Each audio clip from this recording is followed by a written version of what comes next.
काहे बोले लू खिसिया के दिल पे चोट लगता ये करे जा।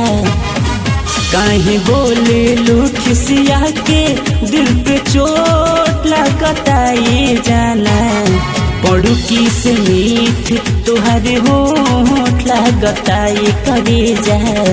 पढ़ू की से मीठ तुहरे होठ लगता।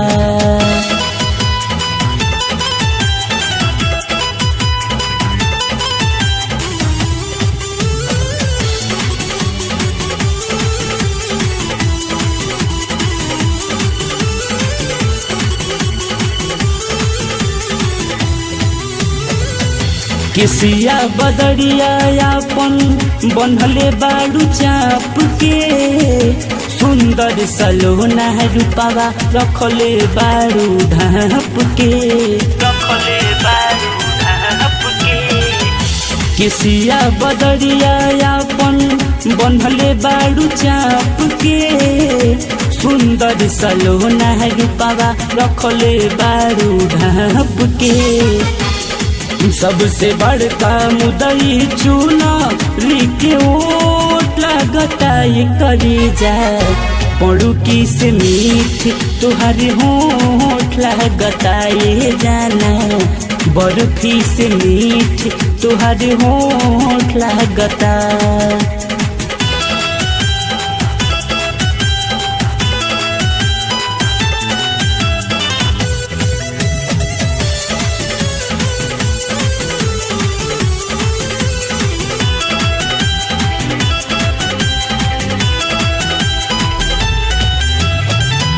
साचा में सचले बाड़े चेहरा भगवान हो।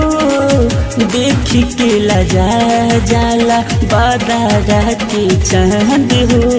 बादारा के चांद हो। साचा में सचले बाड़े चेहरा भगवान हो।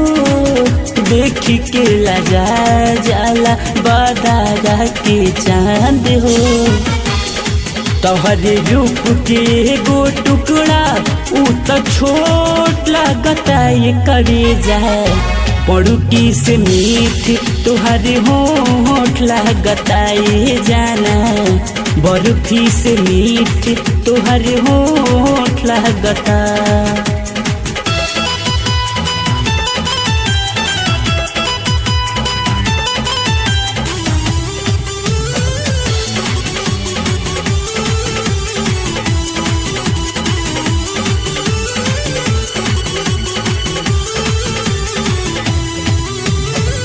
तहरा बिना ये हो धनी जी नहीं पाई। तू ही रूस जईबू तो कहाँ हम जाई। तहरा बिना ये हो धनी जी नहीं पाई। तू ही रूस जईबू तो कहाँ हम जाई। फिर मनावे तुहके अमन खर्चा मोट लगता ये करे जा। पढ़ू की से मीठ तुहरे होठ लगता ये जाना। पढ़ू की से मीठ तुहरे होठ लगता।